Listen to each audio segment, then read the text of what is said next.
When we're talking about the pencil tool for the very first time, one of the most important things is to clarify the idea that the pencil tool is not a tool that replicates the look of an actual pencil.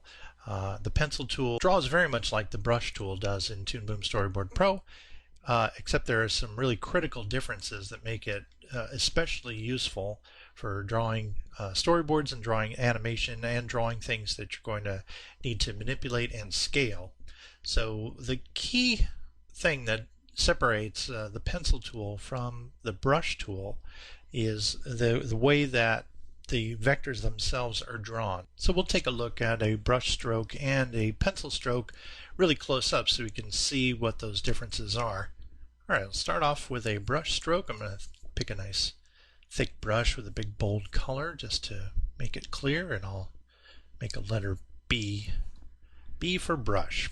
Now I'll come over to the pencil tool and make a nice big blue stroke. If I use the select tool on the brush stroke, I can see that it's made up of vector lines.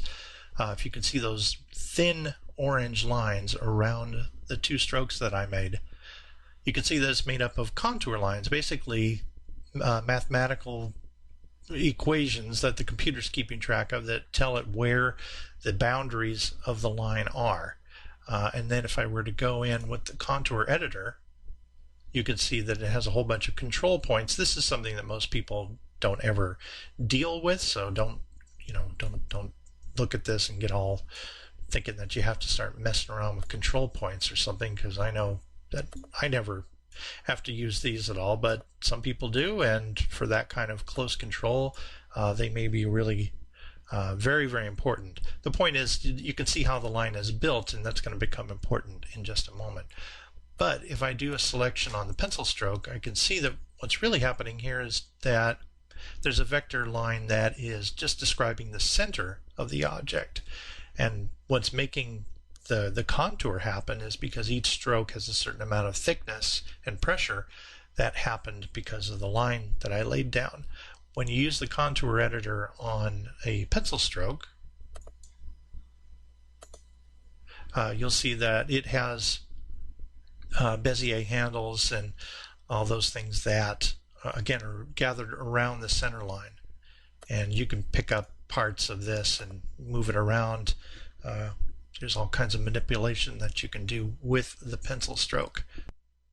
So here's what makes that pencil tool quite unique, is that if I were to select the pencil tool, selecting the pencil stroke actually, once it's selected in the tool properties, I can see for the pencil selection that I have the minimum size and the maximum size of this line, and I can actually take this line that's already been selected and I can change the actual thickness of the line width, and that's not something that you can do with any other tool. I've just brought it down. I'm going to now bring it back up, so watch what the shape looks like, and after I let it go, it gets nice and plump again. You can also change the shape of the strokes themselves, the way that they have start points and end points. There's also fixed width pencil strokes. Especially if you hold down the shift key, you get nice straight lines. Now right now the shape of the start of a line or of a stroke is round, and you can see that right there. But if I change this in one of the options, I can make it flat, so that after I make the stroke, you'll notice that the start of the line flattens out. And that's because I chose that in the options. And the end of it is still round, as you can see in the options there. So I'm going to go ahead and make the end flat also. And as soon as the line is finished rendering, you can see. So you can control the way that those lines work. And for artwork that is very detailed, where you don't want there to be any variation in width to the line, or you want things to look very precise, that this kind of tool can be really helpful. There's also the option of describing how two lines join, whether there's a round edge or a square edge or a beveled edge. So the properties that you can choose in the pencil tool area are, once again, your size and the smoothing. And this smoothing refers to the center line in particular. So let me just make a stroke here with some smoothing on it, and you'll see that it straightened it out a little bit. So I'm going to raise the smoothing up a bit and make a wobbly line, and it straightened it out quite a bit more once I had ratcheted up the smoothing. The pencil also has the options to draw behind and to auto flatten, and these are the same options. They act the same way as they did with the brushes, which we demonstrated in a previous video. On the front panel of the tool properties for the pencil tool, the final button down here is for auto close gap. So when we use the paint tool, that's going to be very important. But if you enable this this option, then when you make a shape and you have this enabled, there's going to be an invisible line that's going to fill those gaps, so we can fill that with a paint tool. Alright, now just like the brush, we have under pencil properties, there is a whole new panel under extended properties which you can pop open, and then you have a little bit more control over the size. Now instead of one slider, you have two, maximum size and minimum size. See, with a bigger minimum size, your line just has a completely different character than if it goes from really thin to thick. You can control the smoothing of the center line, but you can also control the contour smoothing here, and the shape tools are found on this panel too.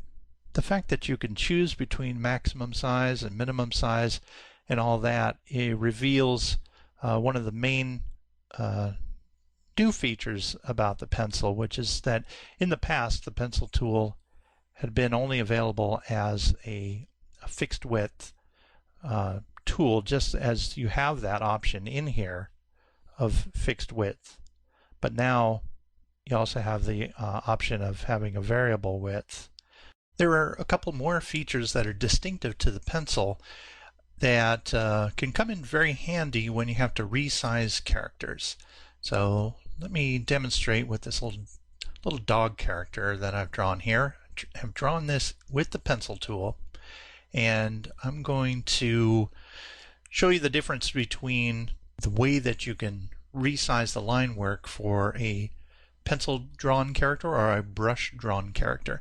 In this case, along the way, I'm going to demonstrate that you can convert pencil lines into brush lines so that they will act differently. Let me go over here to the selection tool and select this dog character. I'm going to right click, and then I'll see convert, and it says I can convert pencil lines to brush strokes. So what I'm going to do is duplicate this panel first so that I can have one of each.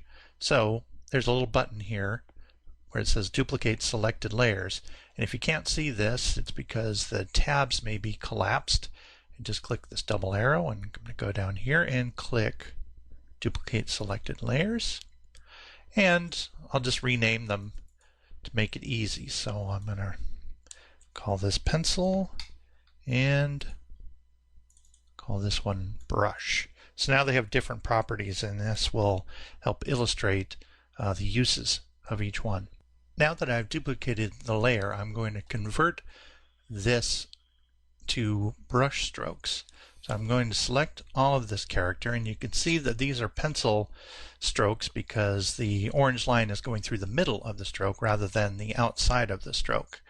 And I'm going to right click now on these pencil strokes and go to convert, and go over here where it says pencil lines, convert pencil lines to brush strokes. And if you watch the brush strokes, they're going to change from a center line to a contour line. And now you can see the line is on the outside. So now this is going to behave just as it would if it were drawn with brush.